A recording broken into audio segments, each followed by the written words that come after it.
இருக்க கரெக்டில் வந்து எல்லாமே நடந்துன்னு இருக்குது. மக்களை வந்து அடிக்கிறதெல்லாம் போலீஸ் தான், பின்னாடி இருக்கிறதெல்லாம் ஆட்சியாளர்கள் தான். ஸோ இந்த ஸ்டோரி பண்ணும்போது நீங்கள் ஏதாவது டேரக்ட் ஏதாவது சொன்னீங்க? இந்த ஸ்டோரி வந்து நான் கேட்கும்போது எனக்கு ஒரு விஷயம் பட்டு சார், இப்போ நீங்கள் கேட்ட கேள்விக்கும் ஒரு பதிலாக இருக்கும்னு நினைக்கிறேன்.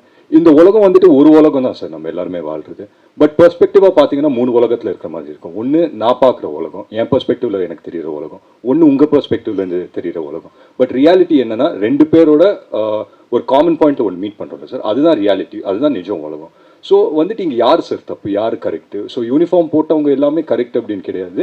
யூனிஃபார்ம் இல்லாமல் ஃபார் எக்ஸாம்பிள் அஸ்வினோட கேரக்டர் ஆகட்டும், அவர் ஒரு பேக் ஸ்டோரி வச்சு போராடுறாரு.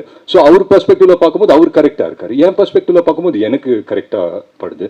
ஸோ நீங்கள் ஓவராலாக பார்த்தீங்கன்னா யாருமே இங்கே சரி, யாருமே தப்பு கிடையாது சார். சூழ்நிலை, அந்த சூழ்நிலைக்கு நாங்கள் எடுக்கிற முடிவு இல்லை அந்த சூழ்நிலைக்கு கொடுக்குற ரியாக்ஷன்ஸ் தான். அந்த விதத்தில் பார்த்தா I think it is an overall entertaining ஃபிலிமாக பண்ணுங்கிறது தான் நோக்கம். அதை பண்ணியிருக்கோம் நம்புறேன் சார்.